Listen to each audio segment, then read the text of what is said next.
AI reshapes the act of coding. The value of a software developer is shifting from how fast they can ship to how deeply they can think. How can we make sense of what it means to grow from just writing lines of code to shaping the vision behind them? That's why my guest this week is Nolan McCatchy. Nolan is a FinTech founder, software engineer, and cloud architect who's as committed to building startups as he is to crafting and uplifting tech ecosystems. As a co-organizer of Code and Coffee in Philadelphia, he's creating space for connection, collaboration, and continuous learning in tech. Whether Nolan's scaling infrastructure or connecting with other founders, he brings clarity, curiosity, and a systems level mindset to every conversation as a systems engineer. No wonder I invited Nolan on the show. But first, welcome to this week's episode of Make Sense, a video podcast where we untangle the way technology impacts our everyday lives and shapes our world pragmatically and without the jargon. Whether you're totally hyped on artificial intelligence and ready for the robot takeover, or you want to crawl into a cave after deleting all of your social media accounts, I'm here with my guests to help make sense of what's going on so you can design your human experience into the future. My name is Lindsay Tabas, engineer. I am a pragmatic futurist and human-first technologist and the founder of LearnProductMarketFit.com, the hub for simplified guidance on the toughest non-coding skills needed to bring technology products to market. If you're new here, subscribe on YouTube or wherever you get your podcasts. Let's make sense of what makes a developer irreplaceable and how you can build value beyond your code. Nolan, how are you? I'm doing well. Thank you for having me on. Excited to be here. Excited to see what we talk about today. Our first segment on this episode of Make Sense with Nolan McCatchy, software developer and founder, is Never Have I Ever. In this, I'm going to call out past internet habits, think like 20 years ago. And I want you to tell me if you have or have not done that. If there's a funny story behind it, definitely tell us as well. Nolan, have you ever played Never Have I Ever? Like high school, definitely not as much recently, but so I'm excited to get another try at this. Okay, so for those of you who may or may not know Never Have I Ever, it was a drinking game when I was in college. You'd say Never Have I Ever, something scandalous, and it was a way to figure out what your friends had done, scandalous. So if you're guilty, you drink. But today we've got water. We've got our waters, Have trusted my waters. water. Yes, gotta We're stay hydrated. we are adult. All right. So, Nolan, never have I ever argued over who should be in my MySpace top 8. I don't know about arguing over it, but I do remember taking way too much time to consider and arrange who should be there. And it was kind of used as like, I guess, a status symbol back when I was in middle school. Like, oh, you check out your friend's top whatever, top five, whatever. And then you look at yours and then, that game of comparison where you're like, oh no, I'm falling in the ranks. Or yeah, so I do remember those days for sure. MySpace Tom was, of course, my top one, though, Yes. always.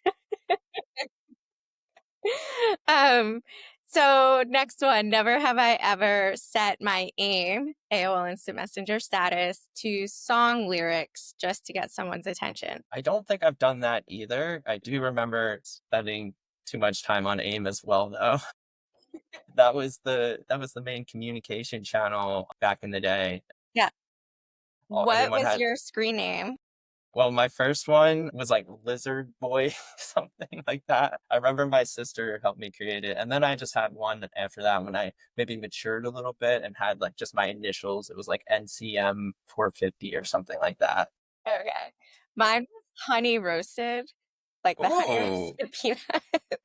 that's nice. That's But nice. middle school kids definitely ran with like honey and wondering if it was something, another word. So I did get bullied sometimes for it. Not bullied, but like made fun of. I'm So sorry. it's okay. Yeah, school can be harsh environment for sure. Yeah. Uh, I'm old enough to remember a rotary phone, but young enough to have experienced cyberbullying in middle school. Right. So I think Gives that's probably gives you common. well balanced perspective on things for Right. sure. So speaking of how old we are, and I think you're like a decade younger than me. So never have I ever anxiously waited for the dial up internet connection to load.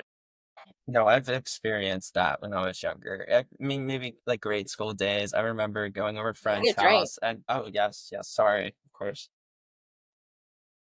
So yeah, I remember those days getting yelled at like, "Hey, you need to get off the internet so I can use the phone," and things like that. And then the internet taking like, you could probably go make dinner and then come back for a page to load. I mean, I might be exaggerating a little bit, but it was so slow. So do not miss those days. Very grateful. Very grateful for 300 megabytes per second or something like that. Yes. So never have I ever crashed my family computer downloading a song from LimeWire, Napster, or any other file share. I'm gonna just drink. I definitely did that a couple times. We would yeah, LimeWire, be downloading all different types of music, movies, um, but yeah, not always. Sometimes maybe viruses, malware as well. Did you And ever then mess up your parents' computer? yeah, definitely. Luckily, I mean, had a brother who older brother come in and fix it type of thing. But yes, definitely been there where crashing computers and not really sure how to fix them back then. I was still young, but But definitely the, been there. but these days, Nolan, I caught you replacing the fan in the bottom of your laptop, so you'd be able to recover, right?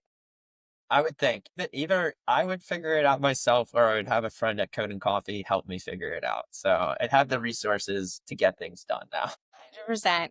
Was LimeWire, Napster, what was your like So there favorite? was LimeWire was one of them. I didn't use Napster as much, but there was this other one also called not LimeWire, but similar to LimeWire called Aries, and there was BitTorrent as well. So yeah, all of those sites were I spent a considerable amount of time just downloading, making playlists. I can't believe it now. Nowadays, the AI just makes the playlist for you, sends you really thoughtful suggestions. So you don't have to waste any time on music discovery. But I would literally spend weekends just like putting together the best playlist. Were So you I was the a little friend that obsessed. were you the friend that shared your playlists and music with other friends? But yes, definitely. And I was the friend that was like trying to get the aux cord in the car so I could play the newest music. Yeah, so I was always like looking for very like niche songs and stuff like that. I had a passion for music. I have an old car, so if I ever pick you up, you can have the aux cord in my Oh, awesome. yes. It's called shotgun, okay? All Sounds right. good. We're going to take a quick break before we go on to the next segment. If you are a software developer, technologist who's been thinking about building your own product, but you want to avoid the costly mistakes or getting lost in endless coding without clear direction, let me tell you something I created just for you. It's called Blueprint to Build, and it's on learnproductmarketfit.com. Unlike most startup advice, which let's be real is not written for engineers, this is a practical step by step system to help you go from idea to a product people want. If you're struggling to understand your audience or deciding on which features truly matter or pitching your vision clearly, Blueprint to Build breaks it down with guides, templates, and tools designed for engineers by an engineer. So you already know how to write code. This will help you learn how to execute like a product strategist so you stay relevant, valuable, and in control of your future, something we're going to talk about today. You can check it out at learnproductmarketfit.com. No fluff, just frameworks that actually work. So back to the Awesome. episode. I wish I had that when I got started. You can still get your hands on it. So, going into our second segment of Make Sense with Nolan McCatchy, your code can be replaced, but you can't. So, the role of the software engineer is evolving and fast. Caught between the legacy ways of working and this AI fueled future, developers are facing a quiet identity crisis. Maybe it's not so quiet. Do you resist the change, surrender the tools, or step into something more powerful? So, Nolan, we kind of started this conversation together. I'm super interested in your perspective.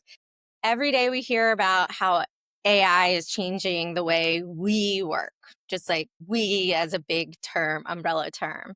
And it's been a recurring topic here on Make Sense. From your perspective, what does the current landscape for work feel like for a software engineer, particularly when someone entering mid-career right now?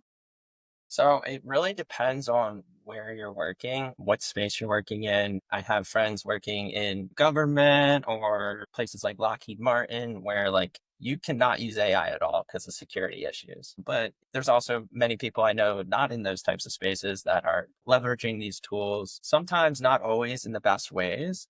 Like these tools cut both ways, right?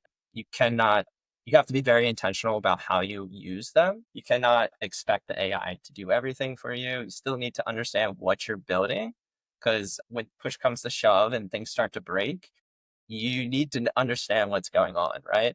So engineering is still required, especially if you're building in on the leading edge or if you're doing anything innovative, you still need to be very thoughtful about what you're doing. Now, if vibe coding has its place, it's a great tool for if you're trying to learn something new.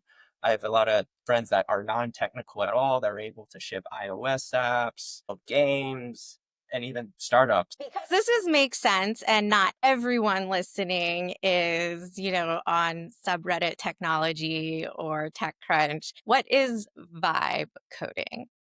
Okay, so vibe coding was a term originally coined by Andre Karpathy. He's a AI engineer, worked at Tesla, OpenAI, and he's has very influential in the space. So vibe coding is basically just coding without just using Cursor, Windsurf, or any AI tools, Copilot, Lovable, Stack Blitz, all these tools, just using them but just hitting accept all, you're just basically prompting, not coding, and not even really understanding what you're doing, just like hitting accept all whenever it gives you new code and not really being thoughtful. That's like the extreme case of vibe coding. Whereas using the tool thoughtfully, I mean, it's completely different where it can help you build quicker, take care of tasks that would be tedious or time consuming. So it can definitely be, it can make like a simple engineer, a 10x developer and help them get a lot more done. But it can also be destructive if not used the right way. Got it. Is vibe coding condescending in tone at all, or is it supposed to sound cool when people talk about it? I guess it's supposed to sound cool. I guess It's it's a vibe. nice, you're just feeling the vibes while you're building something. But yeah, it's a spectrum. If you're just trying to build a fun project, like a game for fun, cool. Yeah, just go do that. But if it's like a business or something like that, it really does make sense to understand. So back to the question about the atmosphere for software developers career wise, when the masses get upset, like AI is going to take our jobs, we're not going to need software developers anymore. What's your perspective on that? Well, I do think we'll still need engineers. Developers, I mean, maybe potentially not. I can't predict how things will change in the long run, but in the short term, I think it's still required to have a engineer's mindset, being able to solve problems, thinking in systems, and working through problems in efficient ways. So I still think that will be required, and the AI will just alleviate and be a tool that helps people build quicker and build more robust solutions, but I don't see it replacing all engineers. I do think it's important now more than ever, though, to be well rounded. This is a rapidly changing landscape. I wouldn't say anything is a safe bet anymore. Don't get comfortable at your job and think it's going to be there in 10, 15 years. That's part of the reason I went on the path that I went on because I figured if I bet on myself, I'd be wearing many different hats and I'd be very well rounded just from building startups. It forces you to have a diverse skill set, not just building, but coding, soft skills, and everything that goes with it. Yeah, and we're going to talk about that more. I have a question. You kind of subtly made a distinction between engineers and developers. Can you explain that distinction, what it means to you? So engineering requires like critical thinking, problem solving, thinking in systems, where developers are just using tools to build something and don't really necessarily need that. It depends on what you're building though. Like if you're just building a website and it's a very simple website, that's development. But if you're building something that requires some type of innovation or is on the bleeding edge of tech that has never been done before, that requires some engineering for sure. Okay. Interesting. Yeah. So I like the distinction, and I've talked about it in previous episodes between engineer and software developer, but you could also just say senior versus junior. A lot of the junior level tasks, like you said, simple tests, unit tests, or websites.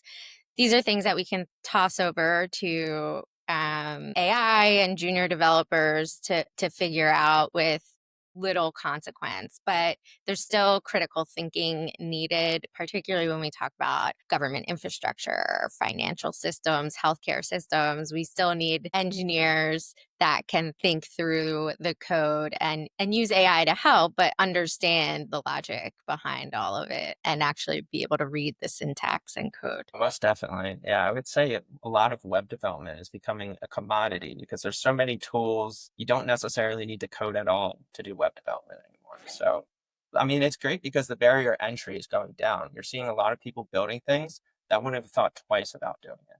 So I love that. There's more people getting involved in the space. And it's a opportunity that creates its own problems at the same time. You'll see I've seen web agencies popping up that are offering services to vibe coders to audit their apps. So it's interesting for sure. That's interesting. So let's go back to this concept of vibe coding and well, more it's like the approach developers take to AI tools. On one end, you've got maybe people that have no experience at all that are vibe coding, i.e., they're using AI tools to write everything. And then on the other end, there are some people that are constricted by what their workplace will allow them, but I think you clued me in that there are plenty of developers or senior experienced engineers that turn their nose up at AI tools altogether when it comes to coding. So could you just give us like that landscape?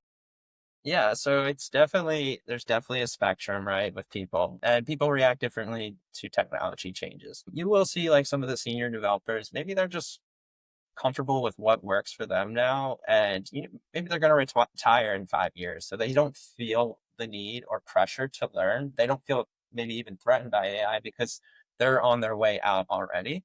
And also, there might be some resistance where they don't trust AI, which makes sense and which is definitely it definitely makes sense. AI has its weaknesses for sure. I would just suggest leveraging these tools in a meaningful way to increase your productivity if possible. But for senior developers, if they're at a comfortable job and they don't have that pressure on them, they probably don't feel the need to dive into learning a new tool. Why do you think, besides maybe just feeling the need, are there any other reasons why they might hesitate or resist using AI tools in their work? Is it fear, skepticism, or something else? There's definitely a lot of fear around security. These models are training on what you're prompting them. So if you're working on anything that is sensitive, you definitely want to be mindful of what tools you're using. There's open source models you can self-host for that purpose, but that does take its own, that's its own lift and own something you have to manage yourself. That could be also part of the problem as well. They're a little bit skeptical about these tools from a security perspective, but also about being useful in general. Maybe they have a bad experience with AI and that turns them off from it. Or maybe they read something where someone had a bad experience and they just say, hey, you know what, not for me. Let's break down bad experience. Is bad experience like quality of the code, or let's Nations are definitely a big one probably that make people skeptical about AI. It will make things up. So if it doesn't know an answer, it will often just make things up. And especially in the earlier days, like 2022, you'll have no npm packages that don't even exist. It will make up people that don't exist either. So if it can't think of an answer, it will just come up with the most probable response that it thinks makes sense. right. AI won't tell us if it thinks it might be wrong or it's not sure. Not necessarily yet. Yes, it's still prone to hallucinations, though it has gotten better. I have seen like just even the other day where I think it was Claude 3.7 told me, you know what, I'm not sure. So maybe there's signs of growth, but definitely in the early days there was none of that, and it would just tell you the most probabilistic answer because in the back end it's really just linear algebra. It's just matching the most probable output. So yeah, they have put some guardrails on it to make it more robust for determining when it doesn't have a actual reasonable response. And and replying with, "Hey, I just don't know," but it's not perfect yet by far. For those of you less technical that are listening, I'll give you an example of something ChatGPT did in early 2023 that is probably very analogous to what Nolan's talking about. I was in Colorado. I asked it, I said, "Hey, I'm an advanced snowboarder. I'm going to Beaver Creek. I want to do this peak and these lifts. Which runs should I do?" And it gave me a bunch of different runs to try, and about half of them weren't on that peak, right? So I like correct it and say, "Hey, actually, that run isn't on this peak. It's nowhere near this chairlift." And it's like, "Oh, yeah, yeah, yeah, yeah, you're right, right?" So that's like what you're basically saying with the AI tools that create code is that they might. Yes. Got it. And there's also times where you'll tell the AI it's wrong. Or I've done this myself where you tell the AI it's wrong, but actually I was wrong. But since the AI is like leans towards pleasing people, it won't push back. So then you'll realize, oh wait, I was wrong. So yes, it does have a tendency to just kind of like say what it thinks you want to hear, even if it's not right. And that's why people are like falling in love with ChatGPT or building emotional relationships because it's incredibly validating for And OpenAI is spending like millions of dollars on people being polite because they're saying thank you and you're welcome and things like that. I did see that headline. I did see that headline. So the thing that concerns me with a lot of AI tools, and I appreciate your call to say, "Hey, we still need to be smart. We need to be judicious. We need to understand the code," is that there's a lot of spaghetti code and dumpster fire backends out in the world right now. A lot of the software systems we use and our infrastructure is built on some really old code. And, you know, if we're just throwing more crazy spaghetti code out there with tools, with the AI tools, like we're not cleaning house at all. Is there any kind of concern about the quality of the code we put out there? For sure. I mean, it's easy to get a project started with AI, but then as you build, the tech debt builds with it, and you can really end up with some problems down the Yeah. road. So it does still take like a system architecture approach, thinking through how to make this system in a efficient way, or else you end up with a app and then you realize, wait, I need to kind of completely scrap or restart from level one to Mhm. get this to a point where I need to be because I made some critical mistakes at the beginning just architecting this. Mhm. Yeah. I imagine there's going to be, I think, just as you said, that there's web agencies or developer agencies popping up that will clean up code created by vibe coders that there it is already is an ecosystem among software development agencies where projects go from one to the other until until the owner gets what they want and everyone's cleaning up each other's code. Yes, Yeah. Um, Given this wide range from like hesitation to vibe coding, I feel like I never want to say this phrase again. I've said it so many times. How did you define what it means to be like a great software developer, software engineer today? well, I don't think a lot of things I don't think it has changed really that much. So I still think it requires the same mindset. You need to be a lifelong learner.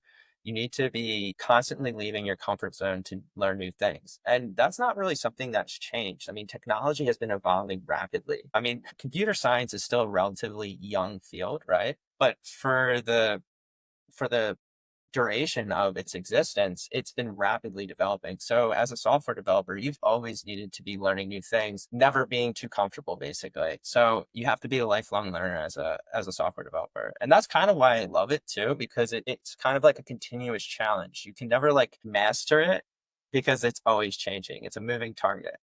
Mm-hmm. Yeah. So, okay, I like that. Lifelong learning. Leaders are learners, continuous learning and improvement. I'm dedicated to that. And you're saying that that hasn't actually like changed. That's what's made a great developer before AI and after AI. Cool. Yes, I think it still requires the same mindset for sure.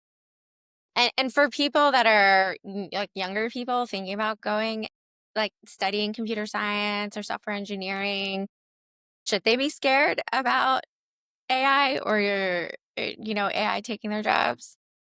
In the long run, probably, yes. But you could Okay. say that for just about every field. Like it's not just computer science. You could say that about lawyers. You could say that about literally any field.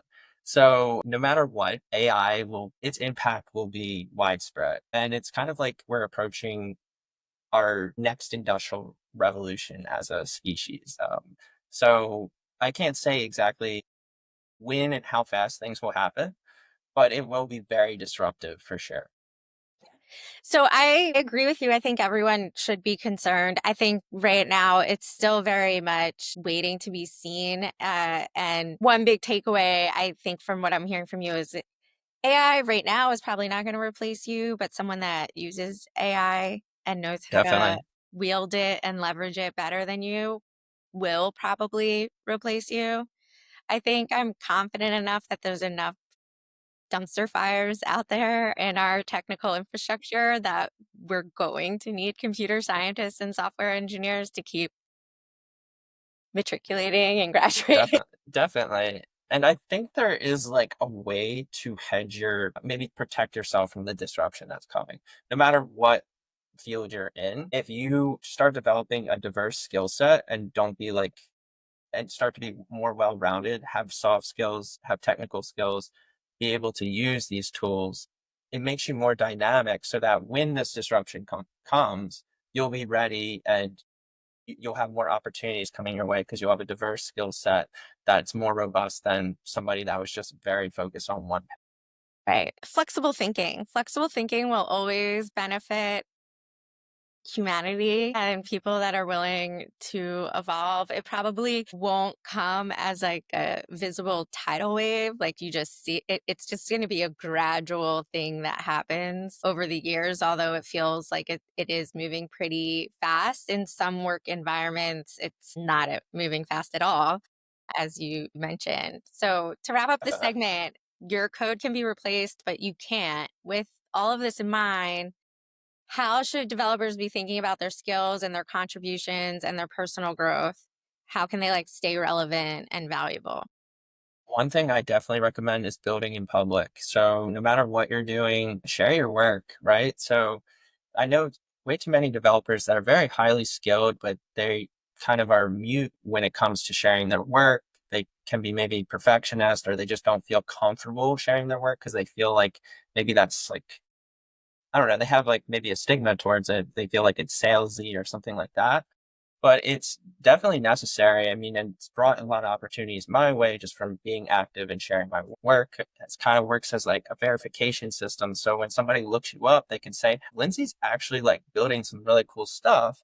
And, so I definitely recommend, doing a little bit of building in public, sharing your work, building side projects and staying curious and looking for, just following your curiosity, building new projects. Yeah, just staying active for sure. Yeah, that's such an important perspective to keep as we look ahead. So, in this last segment of Make Sense with Nolan McCatchy, from keyboard to vision board, the developer's journey to becoming a founder, we're going to explore what happens when your greatest value isn't just in writing great code, but in building something people actually need. This segment explores how today's most impactful founders are evolving from heads down coders into system thinkers, storytellers, and problem solvers who lead with product clarity. So, Nolan, moving from writing code to building your side projects and companies and communities requires somewhat of a mindset shift. So, how have you gone from what can I build to what should we build? That's a great question because, when I started out, I just focused on what can I build. It's so And exciting. I think most people do, right? But then you learn the hard way that like, hey, wait, before writing any code, why don't we talk to people that are going to use this? It seems common sense in hindsight, but as an over eager young person just wanting to build stuff, you just kind of create things in a silo and then expect be a problem basically looking for a solution, or a Yeah. solution looking for a problem. I got that backwards. So I would recommend just talking to users. It's so simple, but just talking to users. And a lot of engineers don't like doing that, unfortunately. But there's some great books on it that can help you get a foundation there. There's Deploy Empathy by Michelle Hansen, and then The Mom Test is a very popular book on the same subject. So I would definitely recommend reading up on those for sure.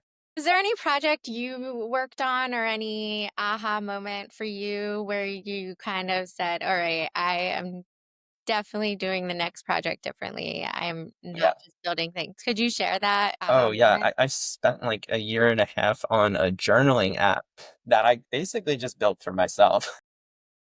But it was a great experience. I learned a lot during the process, but I also learned a lot of what not to do as well. So, yeah, it was kind of just a problem looking for a solution. Or I flipped it again. I was a You did. solution looking for a problem. Yes, yes. But You missed it.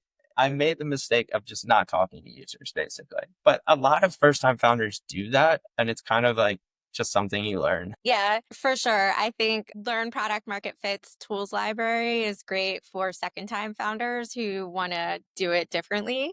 Because you have to kind of learn your lesson first. You have to spend a year and a half building something for yourself. I've definitely had a lot of different lessons moving from engineering mindset to kind of servant service minded to and it's not just about how quickly you can build something.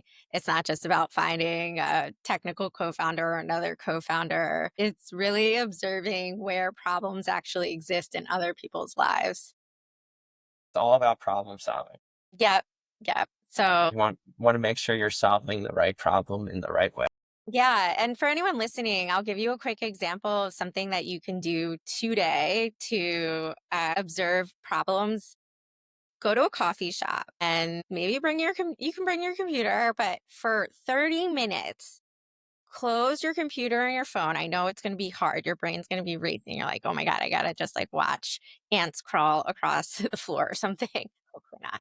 But like you're watching all the people come in the door and go order coffee. Maybe they're going to go to the bathroom. They're going to wait for their coffee drinks. They're going to find seats. You're going to see people disrupt the line. Observe the flow of people and see where problems arise and note them. So, Look for those points of friction, right? yeah, because where there's a problem, there's an opportunity. Okay, so it's the same when you're in the airport and, Southwest loads their plane in one way and American Airlines loads their plane in another way. And we've all got ideas of how to load passengers more efficiently. Or maybe it's just me that's overanalyzing like how the luggage is being loaded into the cabin compartments. But those are all opportunities for potential solutions. And so once you hone in on that skill set, then wherever you go, your dentist's office, your doctor's office, your mechanic, you'll start seeing problems that maybe you're passionate enough to want to solve. That's that engineering mindset in action. It can be always looking for how to improve and optimize, making something more efficient. It can be maybe a gift and a curse sometimes. So it's definitely a gift and a curse. I'll give you an example. I was at the Italian Market Festival this weekend and they set up the music stage pretty much right in the middle of Ninth Street so that there's no room for both dancing and people walking up and down Ninth Street. It was all one and the same, so it was going to cause a huge traffic jam. And I had to, I ran and found the organizers and I was like, you don't want to, because I was there early in the morning. I was like, you don't want to do this. Last year, the stage was set back. There was room for people. They weren't as like they didn't feel the Receptive. urgency that I felt in moving the stage and to fix it. So that's where Uh, it's like great that I could see that problem, but I'm not empowered to solve it. So yes, I have those friction points all the time where I see problems, but it's not my problem to fix. I wish I could fix it,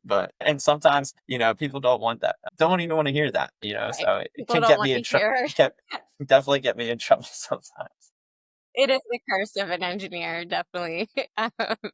Definitely get There's myself in trouble. In your experience, what product or leadership skills do you see most technical founders struggle with when they, you know, become a founder or graduate into maybe a management role or something? Yeah, so I guess with leadership skills, it's just communication. Simple, like understanding how to communicate with people, how to motivate people. See a lot of engineers struggle with that, especially the very tech focused ones that maybe aren't so good on the soft skill side of things. That could definitely cause points of friction between people because I mean communication is really vital for everything we do. So if you're working on a team, you need to make sure that expectations are aligned always. um, Everybody's on the same page. And I do see a lot of engineers running on assumptions where they think like their teammates reading their mind, and it doesn't work like that. So sometimes they think things are intuitive that aren't. So it's always good to, even if it is something that maybe people do understand, to be explicit about it and talk about it. 100%. Here's another quick tip, communication skills wise. This probably kept me beloved by both developers and the business side when I was on teams. But whenever there starts to be confusion between business and tech in a conversation where you're trying to talk through a feature, always pause and ensure that if you're using a term, are the business people using that term colloquially or are they using it to reference an actual object in the database? Right. So I worked on a platform called Gust. It's a platform for startups and angel investment groups. And startup was an object in the back end, but it's also very easy to use it colloquially in conversation to talk about a business in the physical world, right? So there would just be times where we could go 5, 10, 15 minutes down a road about us talking about a startup. And then I'd pause and be like, hey guys, this is a very specific thing defined in a very specific way in the back end. The way you're using it colloquially is against like all the rules, right? Well, yeah, it's definitely good to make sure the vocab that you're using is understood between both parties. And also, I would say remove any jargon if possible, especially when communicating with non-technical people. If you truly understand what you're doing, you should be able to say it simply. Mhm. I like that. I like that. Anything on the product side that people struggle with besides talking to users? One that I would say is very common is scope. Understanding what the scope is of the project. Scope creep is a huge issue, whether you're building for clients or you're building a startup for yourself. I see way too many developers delaying launching their product and getting feedback because they're like, oh, just one more feature. And, one more feature turns into two more features, three more features. And it's really like you want to delay the time invested before getting feedback. Because once you get feedback, that can completely change what direction you're going in. So I would recommend keeping the scope as slim as possible when you're building an MVP so that you can just get that feedback as soon as possible and not waste any development time if or minimize the time wasted. I won't say you won't waste any time, but minimize the time invested before getting feedback is another big one. Yeah, the average software development project goes about 3x over scope.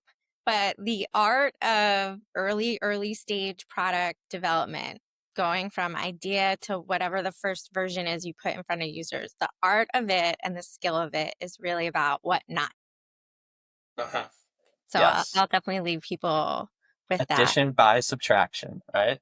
Keeping things simple. Yeah. As we close this segment from keyboard to vision board, the developer's journey to becoming a founder, you mentioned some mindsets, practices, or books you'd recommend developers embrace. Are there any ones you want to call out again or mention that you haven't yet that will help people successfully transition from code to vision? Yeah, so it really depends what your goal is. Like, there's a book for every goal that you could have. So, Deploy Empathy, as I mentioned earlier, it's a great book for talking to users, and I don't think it's well known enough. Then there's also books like the Naval Almanac, and I think that book is just like a great rundown of a philosophy of how to approach life from a smart way, work smarter. Just basically a book of philosophy from Naval Ravikant. That's a great read. If you're into marketing, or if you're trying to market a product, Influenced by Robert Cialdini is a great read, of course. You're trying to work on your soft skills, something like that. A must read is, of course, Dale Carnegie, How to Win Friends and Influence People. I'm sure everyone knows that. But yeah, just always be reading, always be learning. Let your curiosity drive you when you're reading. I suggest if a book starts to bore you, put it down. That's just your curiosity telling you that you need to go in a different direction. I see so many people because they were trained in school that they need to finish a book that they force their way through just like a really boring book that's not actually providing value to them. And then that kind of kills their curiosity in the process. So I would just recommend staying curious and letting your curiosity drive your reading. Be like kind of dopamine driven when you're Yeah, reading. so that's great. We got some really great books. I'm going to make sure that they are all mentioned in the show notes. So let's make it make sense. Today, we explored how developers can embrace AI tools without losing their unique value. And that's by growing into leaders, and leaders are learners, right? And we want to be building meaningful products. It's about shifting your mindset, adapting new skills, particularly in communication with people, even better, and leading with purpose in this rapidly developing AI driven world. So, thank you for listening to Make Sense with me, your host, Lindsay Tabas, and guest, Nolan McCatchy. We hope you enjoyed our take on what makes a developer irreplaceable and how you can build value beyond the code. And, Nolan, where can people find you online? Okay, online you can find me on LinkedIn, Noel McCatchy. And if you want to find me in person, you're welcome to come to Coda Coffee Philadelphia. Meet me in person and come build with us. Oh, yeah, there's every Friday co-working. Yeah. So if you're visiting the city as well, definitely hit Nolan up. As a reminder, if you're a developer or engineer with big ideas but want a smarter way to build, check out the tools library at learnproductmarketfit.com. It's full of practical guides that I made for engineers to turn ideas into products people actually want. You got the code. This is going to give you the clarity. As always, check out all the links and resources in the show notes. And final note, if you want to continue to be the smartest person in the room, make sure you're getting notified when each episode of Make Sense hits. On YouTube, hit that subscribe for next week's episode. And for audio only, follow wherever you get your podcast. Thank you, Nolan, for joining Thank us. you. Thank you, Lindsay. Appreciate it. Awesome.